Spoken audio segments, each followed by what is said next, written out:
Hello, everybody, and welcome back to another happiest hour on Earth and happy Disney 100 that started last week. And we are 1 week in by the time this episode comes out. And we saw the shows. I know some people are waiting to see the shows and even Mickey and Minnie's Runaway Railway until they could see it in person, but we just could not wait. So we watched some amazing POV videos of World of Color 1 and Wondrous Journeys and Runaway Railway. And so we wanted to talk about them tonight because every time there's a new show, you know, people I think get a little nervous. They want it to surpass the last one, especially if the last one wasn't that good. Like Enchantment, I think of, not too many people liked it. And I remember the first time watching it and just wasn't blown away. And maybe we think that with the new shows, maybe we don't, but we are going to jump into this because I'm really, really excited to talk about Disney 100. Me too. And everything that has to offer. I'm Yeah. ready. With that, should we jump in? Let's go. Let's do it.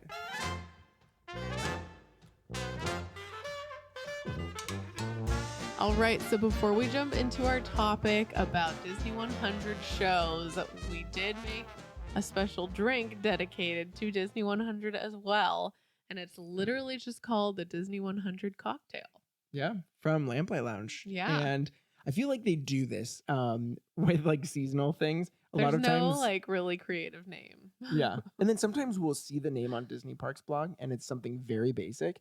And then in the parks, they like figure out the name. And so sometimes we make reels before it's even in the park and we call it like the Holiday Mule. Where like in the park, they change it to like something cool. And I'm like, well, we already made the reel. So so we didn't get to write the cool name down. But as for now, this is the Disney 100 cocktail.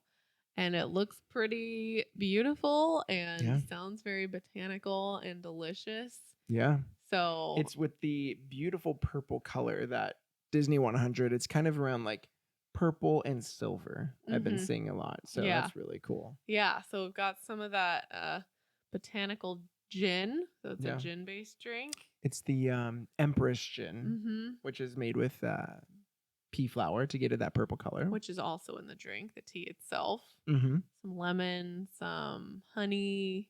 Yeah. It's a nice little... Yeah, lemon honey. Little refreshing sounding. Oh, and lavender syrup. I forgot about the lavender syrup. Yeah. The other botanical. Yeah. And it does... at Lamplight Lounge come with an edible flower, which is an orchid. I was at the store today and the flower was, I think like $12 to $15. And I didn't want to buy it just to like soak it in a drink and then eat it. So I was like, you know, supposed to eat orchids? I looked it up and they are edible. I don't think it ever. Like tastes. I don't know that you're supposed like to grass. eat it. I think you're probably just supposed to use it as a garnish. But it says on the site, it's like, and an edible flower.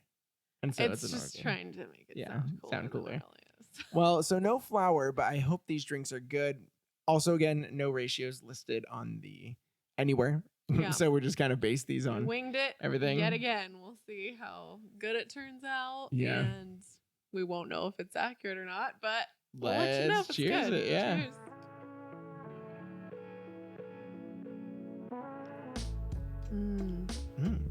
Yeah. Really good. That's really good. Very refreshing, very light and botanical. Yeah, just botanical. Yeah, that's the word. I'm going to use that word and a lot. Beautiful. Botanical and purple. Yeah. Oh, I like that. I really like it. I would totally try this in the park. If you guys go, we won't be there for a bit. I don't know if it'll still be there by the time we go. Yeah. But I think Disney 100, they're going to be celebrating for a long time. So maybe hopefully we'll the drink stays. Yeah. Because that's really good. I would totally give it a try. Yeah, definitely. At Lamplight. So good you guys go. Let us know how it is. Please do. With that, are we going to jump in? So we're going to quickly talk about Mickey and Minnie's Runaway Railway. And then we're also going to be talking about the shows. We're going to just talk about our overall thoughts for each show before we get into the meat of like the scenes and what we liked and what we maybe didn't like. Just for those people who don't want spoilers, we're not going to like, we're going to give our thoughts and then we're going to get into spoilers. So you could always, listen to a little bit and then kind of fast forward if you want. But we thank you for listening to the show anyway. So to start us off, Mickey and Minnie's Runaway Railway. I'm sure everyone has seen POV videos of the Hollywood studios or have been on it, right? An amazing ride. And this one is pretty much exactly the same. So you know what to expect. The cool thing here is that it's a new building called the El Capitan Theater. So they really got to have so much fun with the queue. Mm-hmm. And that's the part I'm the most excited to see in person. It looks so cute. Yeah. And like you could just catch something new every time you go through it, probably. yeah. So much yeah, like for sure. Mickey history, I feel like, and just like creativity added to Yeah. like they changed movie posters Oh, yeah. basically that are not even Mickey movies and just made it Mickey themed. What did the guy say? We saw a video with an Imagineer and he said, you know how we always take animated movies and turn them live action? And so here it was supposed to be live action The movies flip-flop that of they, that. you know, it's in Toontown. So obviously they would turn it into a cartoon. Mm-hmm. And I loved that Such a cool thought idea. that they would even think to do that. Yeah. It's so cool. Yeah, I love it. The queue looks so cute.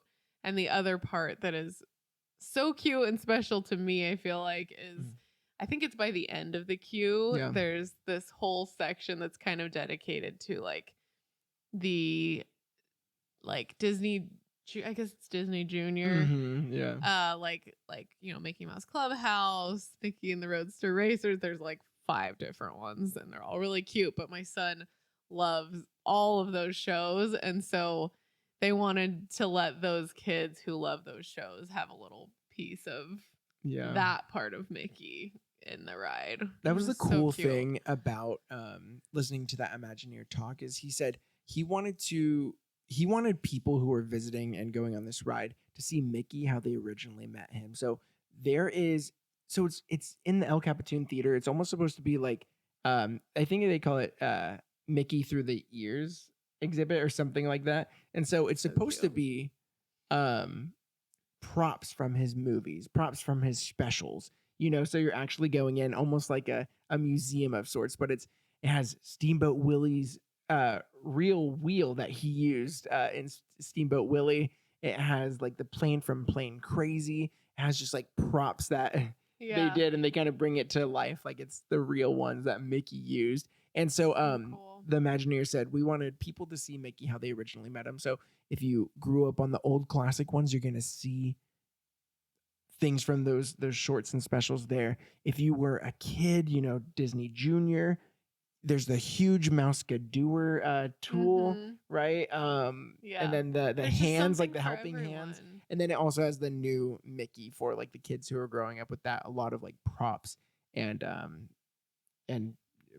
things. Props and little things from that. It's really cool, and I'm glad that they did it like that. Yeah. Where, you know, I guess the ride itself is pretty solely based on the current Mickey cartoons, but I'm glad that at least for the queue, it's not necessarily our favorite, but I'm glad that they included so much of the history and just the different versions of Mickey, because if they had done it any other way, I just feel like it wouldn't have been as good. Like it would have disappointed someone. Yeah. If it didn't have, you know, something for anyone that's loved Mickey their whole life, you know? That's a great point. Yeah, because if it was like for us, you know, we originally, when we saw the one in Hollywood Studios, I wish that it was like the classic Mickey, but Mickey has changed, and that's, you know, who he is now to a lot of kids. And so, yeah, the fact that you get to see, you know, Mickey in the queue, like original Mickey. Now, one thing I can say, I'm so glad the Mickey you meet in the parks is the classic Mickey. If they ever do that ugly, crazy Mickey, I would be like, I would be please pretty stop. bummed. You can put him in a ride. I'm not gonna take a photo with that guy. Yeah, like I think, like I just thought about it, like how they would make that look in the park, and I feel like it would look very like.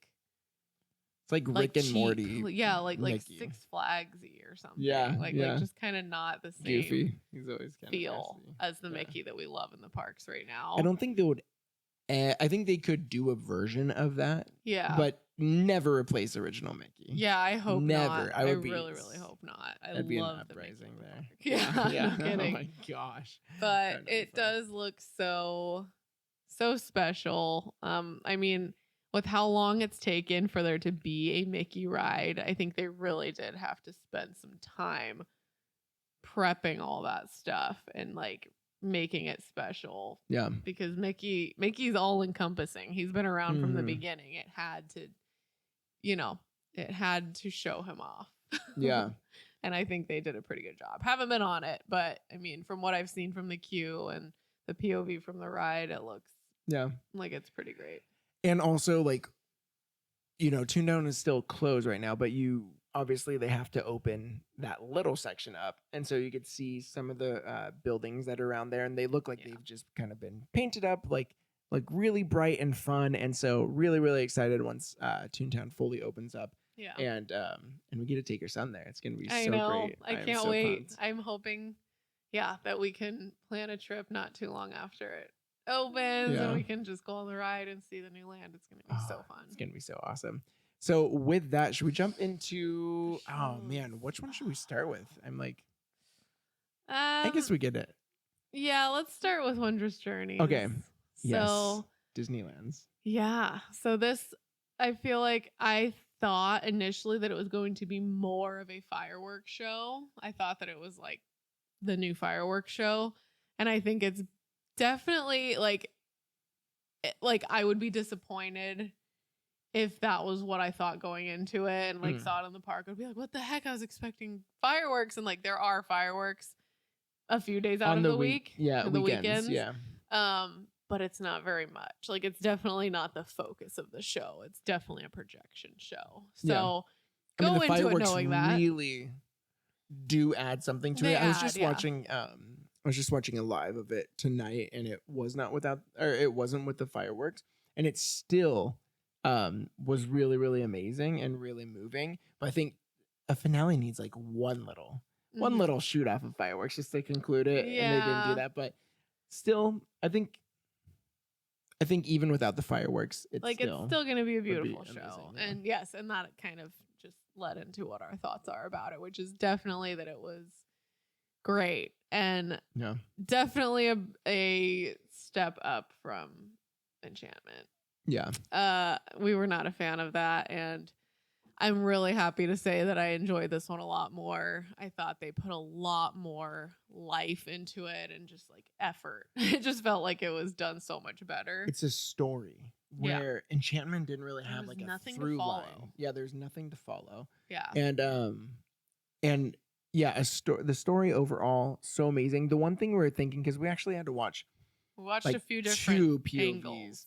Yeah, because the first one we watched, I don't know if it was the camera or just the angle that he was. And this is going to be a show that, like, if you want to see it at the castle, I would prefer going center than up close. So, like, if you could go up close, but you're off to the side, I would prefer being back and center. Yeah. Because we watched the video from the side, and it was a little hard to see with the castle. Obviously, like, there's, it's a 3D castle, so projections could only do so much. I think center on is going to be your best view for this. We saw so much more of the show when we watched it the second time around, and it was front on. I was like, oh my gosh, I didn't see like any of this the other time that we watched it, because it was like to the side of the castle. I mean, it was, I don't know, it definitely wasn't dead center. It was like off, a little off for sure. And then so after that, we were like, okay, well, let's see some videos from Main Street. And I actually thought the Main Street view was pretty cool, because the nice thing about the Main Street view is you get to see your left and your right. You're almost kind of like in a 360 area. You could see the castle in the background, but you could also just look, to your left and your right and see all the different scenes. So I don't think that's a bad place to watch it either. But there's also the Rivers of America. Yeah. And you do miss some things there. They do it on the on like the water projection. Yeah. On the building there, and then water projection, and you can still see the fireworks, which is awesome. Then there's also another showing at Small World, so they do it on the facade there, which is really cool. But I think the best place would be center castle. And the first time we watched it, we were like, man, it's hard to watch. And then we rewatched it and we fell in love with it. Once we could see all the scenes, it's a beautiful show. It is. And it's kind of unfortunate to me that I feel like you really do need to be in a specific spot to experience it really well, because it is such a beautiful show. But there's so many little details that you can miss if you're not watching it at the right place. And so that's kind of unfortunate to me. I feel like these projection shows are kind of like the thing in Disney now, and they are beautiful. But it's really hard if you're wanting to see it well. It's like you better get there really early. And be willing to wait for a long time. Takes up your time in the parks. So but with that, we're gonna get into a little bit of spoiler territory here. A lot as we of just kind of spoilers. we're gonna break it up. The nice thing about these two shows is that there are themes. There are there is a story. Stories, And so the beginning, it opens up with the intro, which is a really nice song. The first time I heard it, I think I like World of Color song maybe a little bit more, but once this one picks up, I actually really like it, especially at that finale and it's going all out. I really like it. We were kind of weirded out at first. We're like a folk song, it's kind of folky song, but a little Mumfordy. but it really grew on me. So the beginning is that intro and that theme song, and it starts off, which I love, with Mickey Mouse and the sketches of Disney movies. And I love that there shows a beginning, because if you don't know about this show, every single movie that Disney has done is in this show. So starting off with a mouse, just like Walt, did. And then you see the sketches of, multiple, like even new ones, like Mirabelle's in there and Tonto. Just and as then sketches, Bambi like follows this butterfly, and then that goes to a colorful scene. And so, yeah, it's really cool. Any really thoughts well on done. that? Because I know that it was both of us were like, oh my gosh, Yeah, right away. It's Once a we great finally saw start. that, all those little details, I was like in awe. It was really beautifully done. I love how it kind of, because it really is, the show is about the journey that you see throughout the show and just the journey of life, I guess. And so I love that they started it out that way, showing how all those movies ever since the beginning start out as just sketches. And, all that it takes to turn them into what they become was really just a cool way to start it. It's a cool way to honor the animators too, which I think we almost lose, track of, because we're just so focused on the characters, but it shows that there's a person behind this character giving them that life, so it was really, really beautiful. But then it moves on from there into just some princess scenes and some lines from the princesses, some of the originals like Snow White and Aurora, and is there another one? Sleeping Beauty. I think Cinderella too. There was I know was it starts a couple. with like I'm wishing, I think. Yeah, and then it's I oh wonder. my gosh, Yeah, it was really, really, it's really cute sweet. Because Disney, I think, Disney is just the princesses to me when I was growing up, like watching those classic princesses. It's just it means so much, and obviously there's so many different classic movies that aren't princesses, but really Disneyland and Disney. Started and had such a huge foundation with those princesses, especially Snow White. So that was really a cool transition into just moving through the journey with the princesses. And then it ends that scene with the blue fairy, and it has characters that are wishing on the star, which is just really sweet. I loved seeing the blue fairy fly across too, like we hadn't seen that before. And then, I think there's like Tiana, Rapunzel, and Lilo. I mean, she's looking at Stitch falling from the sky, not really a star, but they're all like looking out at the blue fairy, and it's really sweet. And then after that, after the princess scene, we get into the journey medley. I called this section like the journey medley just because Go the Distance, Belle, How Far I'll Go, and Out There. It's all about like starting that journey. And this, guys, this is the highlight of the show. I think this for part, me, I think is the best. I love when Disney does medleys. I mean, there's one in Mickey and the Magical Map that I just love to listen to all the time. But this medley, I just want like just that clip and just like listen to it, because it's such a beautiful scene. Not only do the songs blend so well together, but the themes are the same.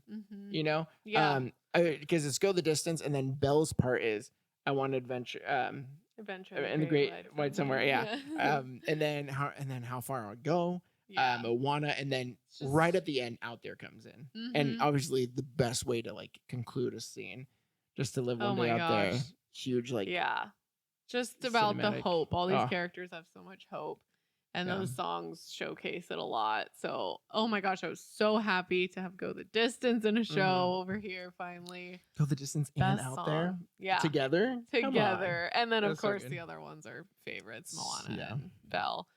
So that is, I would say, probably like I don't know if it's the most climactic moment in the Yeah. show, but it is a big moment, and it's like such an amazing medley. Yeah. I love that one. It's so good. So well done. So then we move on into a scene where the song Almost There from Princess and the Frog comes in. There's also Lion King and Peter Pan here, and just some really, really awesome projections on the castle. I feel like there's, kind of a roller coaster of emotions. You have that journey medley that's very moving. And this one's just kind of like a nice, fun, upbeat sequence. And the castle really looks awesome here. Yeah. Like the projections here are great. But then it's also almost there. It's just about like pushing through song. and like having fun with your purpose in life and everything. And so Yeah. that was really cool. And then after that, we get to like an adventure section. It starts off actually with Treasure Planet, which I know a lot of people love, and we need to rewatch it for an episode, and we could talk about movies we haven't seen in a long time. But this one has Immortals from Big Hero 6, and I love Big Hero 6.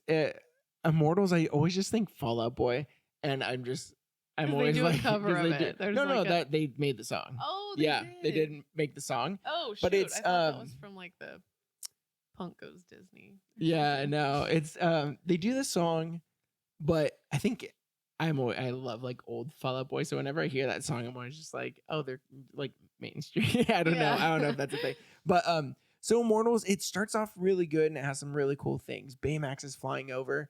I think it goes like, it's not like my favorite Disney song, so I feel like it goes a little bit long. It does go a little bit long, but it's needed because as we're having this like adventure action sequence, that's what leads to the next scene. And in almost every Disney show, I love a Disney show that has this scene in it.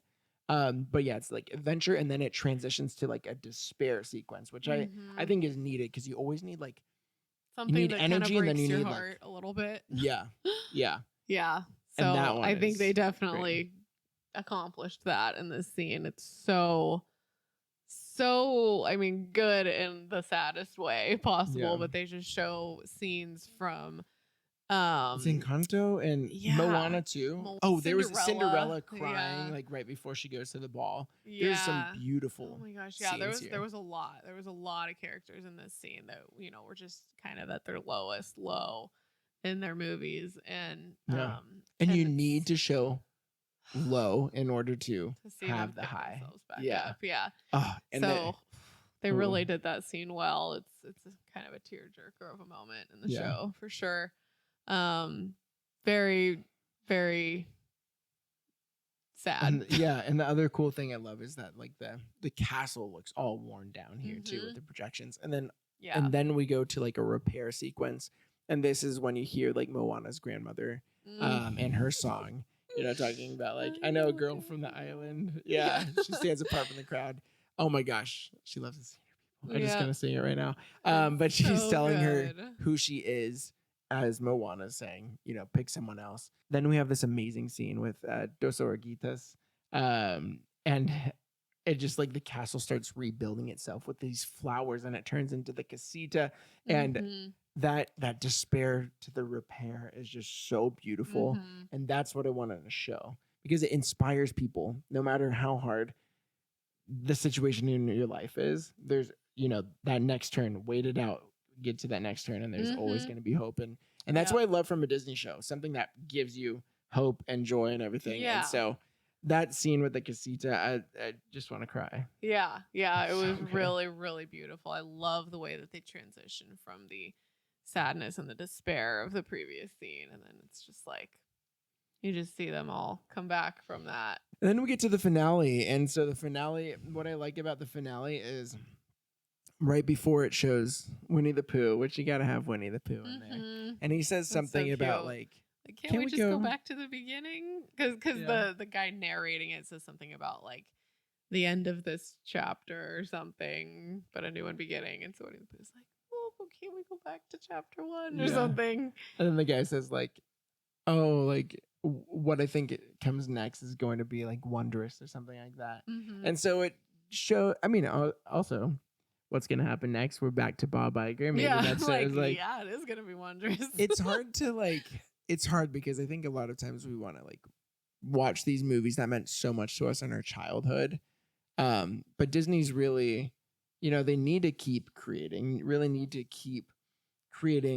classics for the next generation, even though that's hard for us because we grew up with all these amazing movies that they just showcased in a 15-minute performance. All of them. But it shows that their heart's like in the right place. Like I really hope that they continue to make movies that will be I like hope our so children's too. classics. Yeah. Because, I know. I feel like, as we kind of know, Disney has gone through phases. We talked about this last week, but there's been Home on the Range phase. yeah, which is also in this show, which is crazy. There's quick little moments of some of the less favorites, but They're like, just get them out of here. just do a quick one.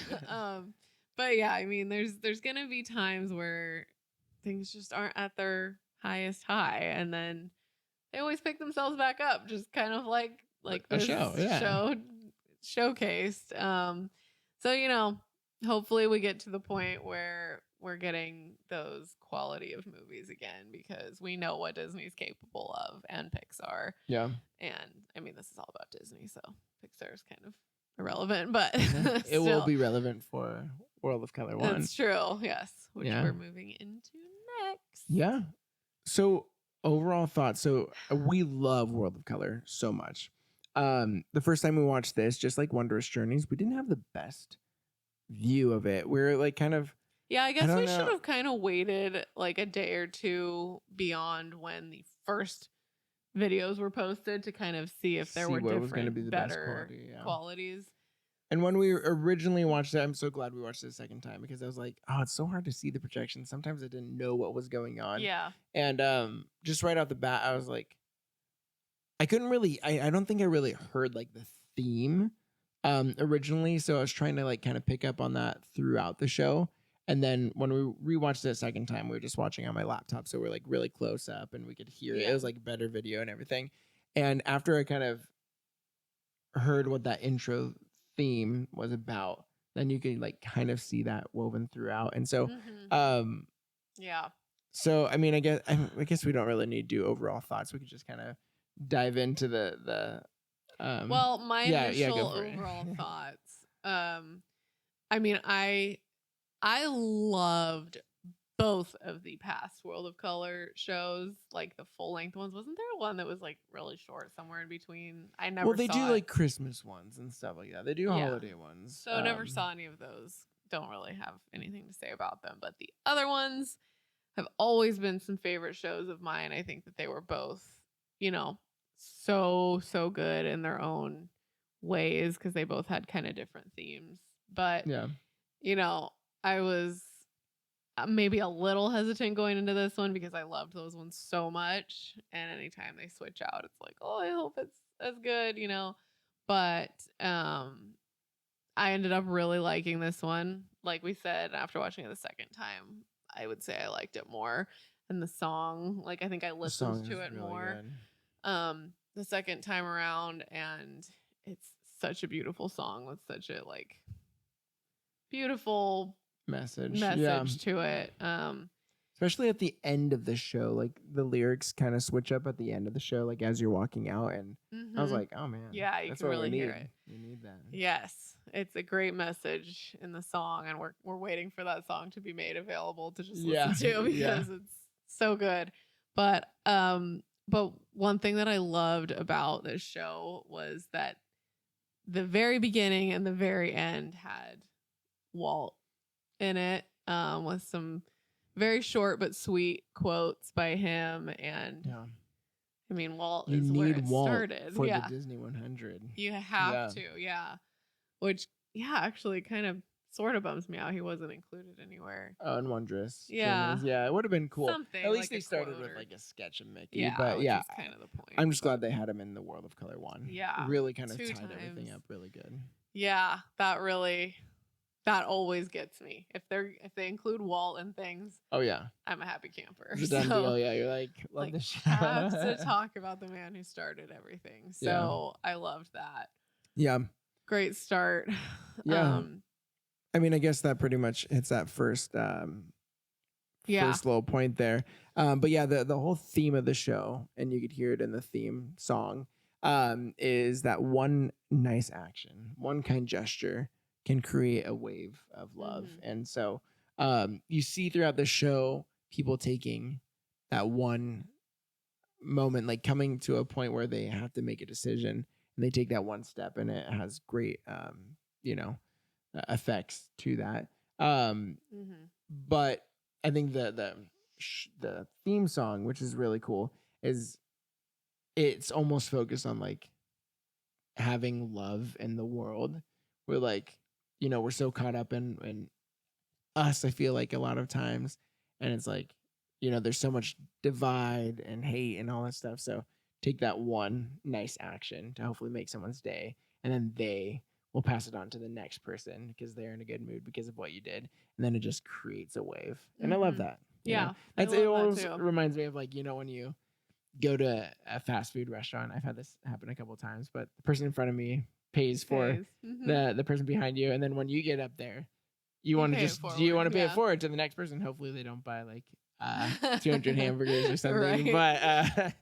but it's just really cool. Don't kill the wave. Don't just say thank you and bounce out. Keep the kindness going. Yeah, I love it. Yeah, such a good and applicable theme that the world needs, I think, right now. So I'm so glad that that's what they made the theme for this show. But then it transitions and it goes into Pocahontas, which I feel like has not had enough representation in the past. So I was so excited that they brought Pocahontas in, and it's kind of a scene that I don't think really has been used a lot, but it's the scene with Grandmother Willow. It's not even, I don't think there's even like a song. Is there? Does it lead into? It leads into Colors of the Wind. That's right. But but it starts out with just kind of the pep talk that Grandmother Willow is giving to her, and it's it talks about ripples. Yeah, which I was like, oh, okay, that's cool. It's cool how they tied things in. So that was really cool. Love Pocahontas. I think that was a beautiful. Anytime that scene, right? Colors of the Wind, you could do so much with the World of Color. So I'm just so glad that they have it in there, like right at the beginning. And then after that, we go into Encanto, and so as like Grandmother Willow's kind of explaining how one person can create change, Encanto, Mirabelle is, she's singing "Waiting on a Miracle," and she's ready to take that first step. To help her family and to find her gift and all that. And so that was really cool. I'm glad they didn't put "We Don't Talk About Bruno." Would have kind of killed the mood a little bit. I know like that's a huge song, but it's just like you would have expected it. So I'm glad that they did a song that kind of fit in with the theme of just like taking that first action. So that was really cool. I like that. And then after that we get into Ratatouille and Soul. And they're fun sequences. I feel like every show just needs like some fun sequences. I think there's a lot of that in here too. As we get further down, I think there's some of it that was just kind of meant to be just for fun. Yeah, kind of like a little bit of a break from like the heavy emotion. So these scenes, like I loved hearing the Ratatouille. It's not La Festine. It's the is it? It's like the beautiful music. Like yeah. There's not really even lyrics, I don't think. Mm-hmm. And so when I saw that, like that was really beautiful. And then it goes through a fun like chase sequence. And that one in Soul like kind of felt a little bit out of place like that early on, but there's still really fun scenes. Mm-hmm. But I could, you know, like, it was just could have done without it. It was like, I guess, showing characters who started doing what they loved. Mm-hmm. You know, Remy, cooking, that's true. Soul. I guess they did kind of stick with the theme a little bit. It was just, kind of them doing them. Yeah, so to speak. Like, kind of. Oh, this is actually interesting. Those people chasing their passion, but then in the next scene, kind of leaving one passion to care for his family. That's kind of an interesting little thing because, do you want to get that? that the right word for that? I assume so. Whatever. Yeah, it sounds good. Sounds smart. But yeah, so then it moves into Coco, which we love.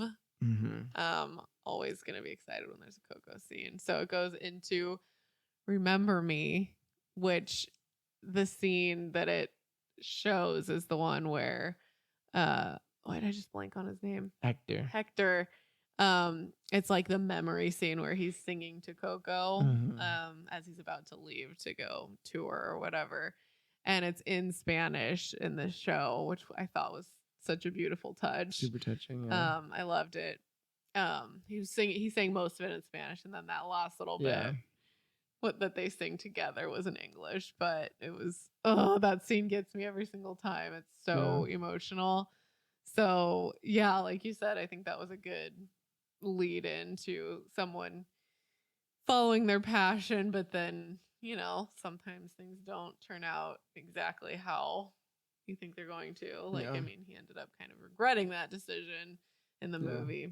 Because he wanted to spend more time with his family. Yeah. So it's an interesting tie. I hadn't even thought about that. Yeah, just get me out of there. So, I think that probably was the point. That's cool. I think that everything has a specific place in the show, and you have to kind of just like analyze it, which we'll probably pick up more and more as we watch it again. But yeah, it was a good scene. It was so emotional. And then the next one, like every show needs an adventure sequence. So here we get it with Star Wars. This scene was super awesome. One thing actually that we didn't even talk about at the beginning, but you definitely could see it in this scene, is all the lights on Incredicoaster and the Ferris wheel. They use those so well, and it's really awesome. Yeah, and I don't recall them really doing that with the other shows. So that was one thing I was like, oh my gosh, it just elevates the show that much more. Yeah. It's like behind the water, you see like it almost brings a 3D element to it. Yeah, it just lights everything up even more. Yeah, there's so many lights all over Incredicoaster and Ferris wheel. Picture Pal Around. Yeah, Pal Around. It's so awesome. Which was so cool, and especially for the Star Wars scene, it was extra cool because it's like stars. Like it looks like stars. It was just a really, really fun sequence to get like a cool like green and red lightsaber. You get some Grogu in there, which is awesome. You see Luke, you know, from I think the scenes from Book of Boba Fett, but every time we see young Luke and Grogu together, like that's just so emotional. And then it ends with like Luke being on Octu and, you know, just kind of isolated and stuff. And then kind of goes to this next scene, which I feel like is about finding hope. And it showcases Simba and his return to Pride Rock, which is kind of an interesting parallel where like Luke left. Well, I guess Simba left too, but then coming back with Simba. And so, yeah, if you want to talk more about this beautiful scene and the song that they use, because what made me so happy is this is like one of the most like uplifting, I guess, I don't even know what word to use, songs or like scenes from a movie, I feel like, ever. The scene from Lion King where Simba finally decides to return to the Pride Lands and he's like running back, and it's just this like, is it called the why do I always blank on what it's called? There's a name for it. The song that there is a name for that like specific part, which is that like really cool like African chorus. But the song that they used here, where like Mufasa's talking to him, is called Under the Stars. And then at the end of that song is the last 30 seconds is that really fun part. Yeah. And so that's the scene I'm referring to. And the good thing about this is that we don't get to see Simba saying "Dad" to Mufasa. We get a happy scene where Mufasa is talking to him. I will never understand why that had to be the scene that they picked. It's like you need the despair sequence, but like, you can't go that hard. You can't do that to us, people. Come on. So right after the wildebeest. Oh my gosh. And your heart just shatters. Oh my gosh. It's so hard. I'm so glad that is not the Lion King scene that we see anymore. It's like actually the total opposite. Yeah. So uplifting. Just Oh, so much hope. And that's probably my favorite scene in this. Yeah, whole I think thing. it probably is my favorite too. It's so beautifully done. And just a favorite scene in general from that movie. Yeah, it's such a great scene. And then from there we get a couple scenes that are kind of tied together. We have like one that's kind of questioning yourself, Mulan with reflection. Mm-hmm. Who is that girl I see? And then it also does I Am Moana from Moana, just like Wondrous Journeys. So her kind of questioning. I think it even has the grandma again, which is a good pivot, like that turning point for her, which is great. And they show her as the manta ray both times. Yeah, which is really super cool. There's like a projection of her on both of them. Yeah. And then from there, it's like questioning self and then realizing that they have to face something. So, the next sequence is kind of like facing that battle with Moana and Taka. So Pretty that's intense. like an intense little scene. And then after that, you go straight into the first Marvel sequence in World of Color, which is just kind of like showing, I think, stepping up to the challenge, like with Moana and Taka, and then all these like heroes that we've come to know and love so well. And so you get like this really awesome scene showing Captain starts with Doctor Strange, actually. Yeah. The really portals, which is great. That they put on the Ferris wheel, and then they put them like everywhere too, around there, just everywhere, which is great. So cool. Here, I love that Avengers theme. So awesome. Yeah. Oh yeah. It's so epic. I mean, there's a lot of epic, themes, but that's up there. It is. Yeah. And then right there, after that, we go back into the finale. And so, how did you feel about that finale? Because I just thought it was beautiful. It was great. I feel like from there, it kind of ended fairly quick, right? Like there wasn't too many more scenes except for Suzu from Raya, right? Oh yeah. Sisu. Suzu, I think the guy that won, or that was in Drink Masters. Oh my god, that show! If you haven't watched Drink Masters on Netflix, super good. Yes, Suzu, and then I think her name is Sisu. Yeah, so she's in it, and then I think there might be some other scenes, but it's very quick. Yeah. And it just goes back into that amazing theme. And the thing that really kind of hit me was they say the line, someone has to start it, could you be the one? And then one stream shoots out the center stream fountain, just still on full blast, so high up there for like maybe 3 to 5 seconds. That's the only one.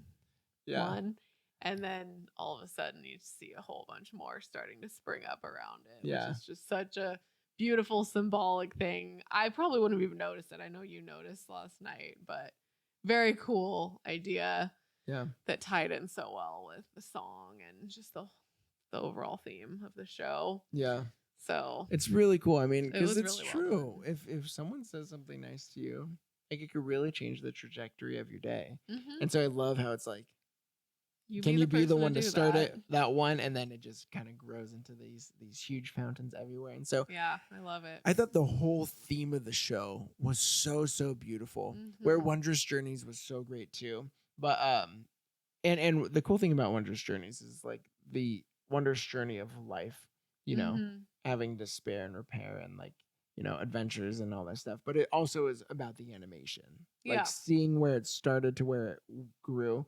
So super awesome. And this World of Color 1 is very heartfelt, where like rather than your own personal journey, it's like, what could you do to people around you to really kind of start? So I just thought it was a beautiful show, and I thought so too. Nice ending. Yeah. Yes. And having Walt, there's like right after the show itself ends, there's like a few seconds, and then they put the projection back up, and Walt says something about how, we're just getting started. And it's one of his famous quotes, and you just like, just makes you so happy to hear like Walt say that, because that even now it's like there's just so much more that is coming for Disney, and these shows are a good sign of what's to come, hopefully.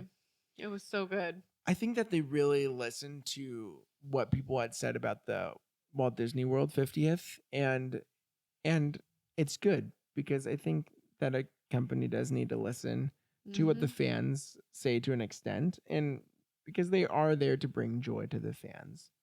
And make money, but still, the fact that it does seem like they listened. These shows really blew me away, and so I think that is a good sign that they are back on track. Went a little bit off with the Chapek man, and a few of the shows previously were a little wonky, but yeah, I think they've made a comeback, and I'm curious like how much say Bob Iger had just that's getting true. back in what the shows were, because they were probably just about finished anyway. That's true. Yeah, so maybe he had some say. Maybe they edited some things. Who knows? I don't know. That's I just know that it was much better than what we saw when JPEG was. Watch JPEG wrote and directed all these shows, and we're like, yeah, JPEG was the worst. And he's like, no, no created way. These shows. No possible way. But yeah, all that to say, this really made us excited for Disney 100 and just for what's to come, because I don't know, they're just tapping back into the emotions again, and they did it so well. And so I'm happy. I feel satisfied. Need to see them in person. Oh my gosh. So hopefully we'll get to go soon. Yeah. And to get to see like both. So we need to carve out time for 2 nights of shows.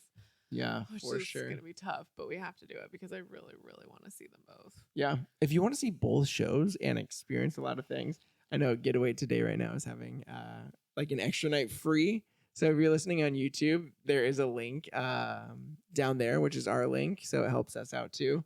And yeah, there's a really cool, really awesome deals there. Trip. Yeah. And if you're not listening on YouTube, find it in a link in our bio. Yeah, go to YouTube. Link in our bio also has some stuff on there. So yeah, definitely. Yeah. It would be great. We gotta go. We gotta celebrate Disney 100. I know. Yeah, we'll probably have to go in the next couple months because I am itching to go back. Me too. I've been like dying lately. I've just been seeing park content. We've been watching some movies, and I'm like, I'm ready to get back. I don't think it's even been 6 months since our last trip, but it feels like it's been forever. I know.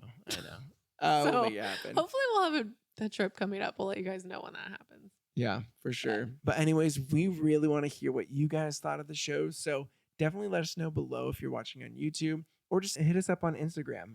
We would love to know your thoughts. And with that, we will see you guys next week. Thank you again so much for listening to our show. You don't know how much it means to us. We're just so thankful and blessed to be in this community. So, and that's really because of you guys. So thank you so much for all your support through the coming up on 2 years, I think, in April. So oh my gosh, crazy.